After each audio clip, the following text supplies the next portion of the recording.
আসসালামু আলাইকুম। আমার চ্যানেলে আপনাদের সকলকে স্বাগত।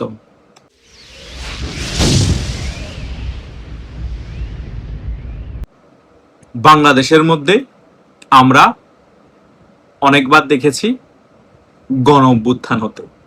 1971 সালে বাংলাদেশ স্বাধীন হওয়ার আগেও কিন্তু 1969-এর গণ অভ্যুত্থান হয়েছিল এবং বাংলাদেশ স্বাধীন হওয়ার পরেও কিন্তু 90-এর গণ অভ্যুত্থান হয়েছে এবং 2024-এর 5 আগস্টও কিন্তু বাংলাদেশে গণ অভ্যুত্থান হয়েছে। বাংলাদেশে যেমন গণ অভ্যুত্থান হয়েছে তেমনি অনেকগুলো সেনা অভ্যুত্থানও বাংলাদেশে ঘটেছে। বাংলাদেশের এখন যে বর্তমান অবস্থা তা দেখে মনে হচ্ছে আরেকটি সেনা অভ্যুত্থান বাংলাদেশে ঘটতে পারে, কারণ সেনাবাহিনীর ভিতরের মধ্যে অনেক কোন্দল চলছে এবং অনেক মতবিরোধেরও সৃষ্টি হয়েছে। গত কাল থেকেই একটি নিউজ আমরা দেখতে পাচ্ছি, বিভিন্ন ভারতীয় মিডিয়ার মধ্যে এই বিষয় নিয়ে তুমুল আলোচনা হচ্ছে। বাংলাদেশ সেনাবাহিনীর সাবেক 3 লেফটেন্যান্ট জেনারেল ভারতে অবস্থান করছে। তাদের বিরুদ্ধে বিভিন্ন ধরনের তদন্ত চলছে। এ তদন্ত চলা অবস্থায় তারা কি করে ভারতে আসলো, এই সকল বিষয় নিয়েও চুলছেরা বিশ্লেষণ চলছে। এই 3 জন লেফটেন্যান্ট জেনারেল কারা? 1 নম্বরে হচ্ছে লেফটেন্যান্ট জেনারেল মুজিবুর রহমান, 2 নম্বরে আকবর হোসেন, 3 নম্বরে কবির আহমেদ। এই 3 জন লেফটেন্যান্ট জেনারেল যদি সেনাবাহিনীর মধ্যে এখনো ক্ষমতা না থাকতো, তারা সাবেক হওয়ার পরেও তাদের নামে যে এত তদন্ত চলতেছে, এই অবস্থায় তারা কি করে ভারতে গেল? তার মানে বোঝা যাচ্ছে এই 3 জন লেফটেন্যান্ট জেনারেলও এখনো সেনাবাহিনীর মধ্যে অবস্থান আছে। তাদের সাথে সেনাবাহিনীর অনেক কর্মকর্তার সাথে যোগাযোগ আছে। তারাই হয়তোবা ভারত চলে যেতে এই 3 লেফটেন্যান্ট জেনারেলকে সাহায্য করেছে। এই 3 লেফটেন্যান্ট জেনারেল কি এখন ভারতে চুপচাপ বসে থাকবে? কোনোভাবেই বসে থাকবে না। তারা যে কোনো বিনিময়ে যেভাবেই হোক বাংলাদেশ সেনাবাহিনীর মধ্যে একটা সেনা অভ্যুত্থান ঘটানোর জন্য চেষ্টা করবে। শুধু কি এই 3 লেফটেন্যান্ট জেনারেল আছে? আরো এরকম অনেক জেনারেল সেনাবাহিনীর মধ্যে আছে। তারা সেনা অভ্যুত্থান ঘটানোর যদি সুযোগ পায় সেটা ঘটিয়ে দিবে, কারণ সেনাবাহিনীর মধ্যে এখন অনেক ধরনের পরিবর্তন আনা হচ্ছে।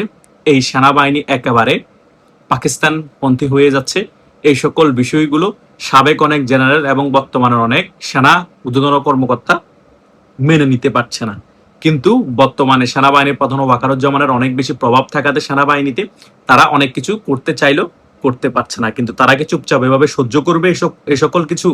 এভাবে বসে থাকবে? না, বসে থাকবে না। তারা সুযোগের অপেক্ষায় আছে। তারা যখনই সুযোগ পাবে তখনই বাংলাদেশে আরেকটি সেনা অভ্যুত্থান ঘটে যাবে।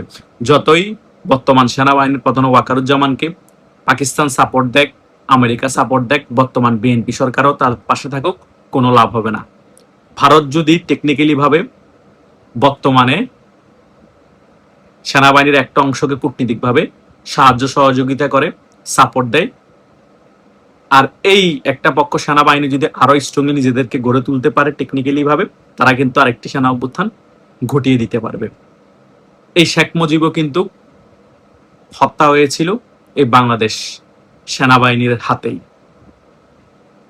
তার আগের দিন রাতেই কিন্তু এই বঙ্গবন্ধুর খুব কাছের মানুষ যিনি খন্দকার মোস্তাক, তার বইয়ের হাঁসের মাংস রেঁধে এনেছিল বঙ্গবন্ধুর জন্য। রাতের বেলা হাঁসের মাংস খেয়েছে, তারপরের দিনই বঙ্গবন্ধুকে সেনাবাহিনী মেরে ফেলেছে।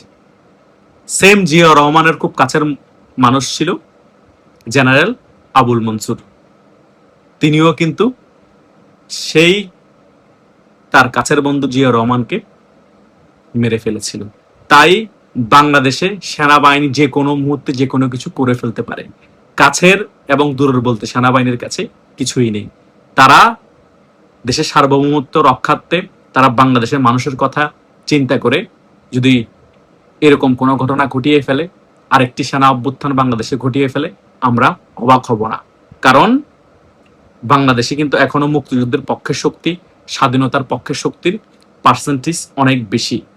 বাংলাদেশ বিরোধী শক্তির সাথে যদি আমেরিকা পাকিস্তানে এরকম আরো অনেক প্রভাবশালী দেশও থাকে, তারপরও বাংলাদেশের মানুষের পার্সেন্টেজ স্বাধীনতার পক্ষে থাকার কারণে সেনাবাহিনী যে কোনো অভ্যুত্থান ঘটালে বাংলাদেশের মানুষ সেই সেনাবাহিনীর পাশে থাকবে। তাই আগামীতে বাংলাদেশে সেনাবাহিনীর মধ্যে যে কোনো সময় যে কোনো কিছু ঘটতে পারে আমরা বলতে পারি। তা না হলে হঠাৎ করে এই 3 লেফটেন্যান্ট জেনারেলের কথা চারিদিকে এত চাওয়ার হতো না, এবং ইন্ডিয়ান মিডিয়াগুলো এভাবে সামনে নিয়ে আসতো না। তার মানে সেনাবাহিনীর ভিতরে যে কিছু একটা চলছে সেই বিষয়গুলো ইন্ডিয়ান মিডিয়া সকলের সামনে আনার চেষ্টা করছে। এবং ওই যে 3 সাবেক সেনা কর্মকর্তা ভারতে অবস্থান করছে তাদের নামও কিন্তু উল্লেখ করে দিচ্ছে ইন্ডিয়ান মিডিয়া। আমি তো ভিডিও শুরুতেই বলেছি যে এই 3 সাবেক লেফটেন্যান্ট জেনারেল কারা, তারা কিন্তু সেনাবাহিনীর মধ্যে অনেক প্রভাবশালী ছিল। তাই তাদেরও কিন্তু সেনাবাহিনীর মধ্যে একটা বলয় আছে, সেই বলয়টাকে হয়তোবা বিতর্কতভাবে গোছানোর কাজও চলতেছে। কারণ সেনাবাহিনীর মধ্যে সকলে যদি সেনাবাহিনীর প্রধান ওয়াকারুজ্জামানের কমান্ডেও থাকে, তাদের ভিতরে তো একটা মতাদর্শ আছে। তারা তো কোনো না কোনো অফিসারকে পছন্দ করে, কোনো না কোনো অফিসারের সিন্ডিকেটের লোক।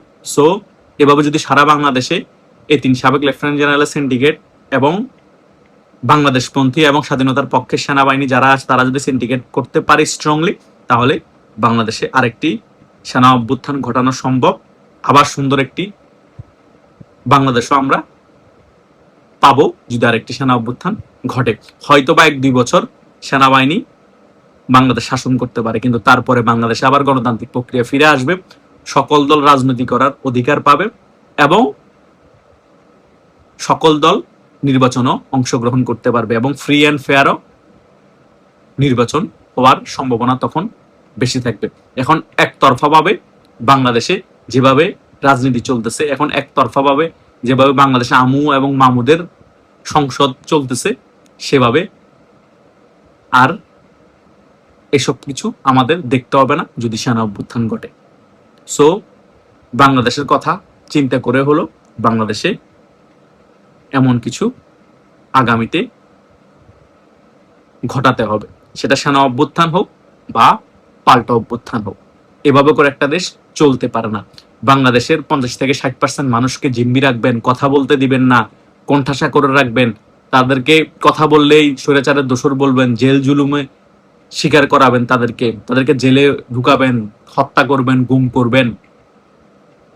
তারা একটা সময় তো পাল্টা অভ্যুত্থানের জন্য প্রস্তুতি নিবেই।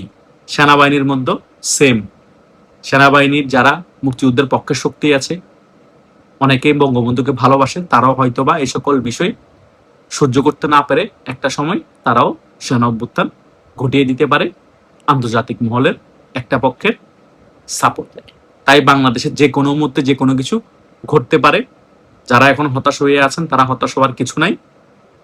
হয়তোবা কিছু সময়ের জন্য মুক্তিযুদ্ধের পক্ষে শক্তি যারা আছেন তারা খারাপ সময় ফেস করতেছেন, কিন্তু এই খারাপ সময় বেশি দিন থাকবে না। খুব শীঘ্রই সকল কিছুর অবসান হতে যাচ্ছে। আগামীতে ভালো সময় খুবই সন্নিকটে। আশা করছি যারা আমার এই ভিডিওটি প্রথম থেকে শেষ পর্যন্ত দেখেছেন, আমি যে সকল বিষয়গুলো আপনাদেরকে ক্লিয়ার করার চেষ্টা করেছি, আপনারা মোটামুটি বিষয়গুলো ক্লিয়ার হতে পেরেছেন। ধন্যবাদ সকলকে।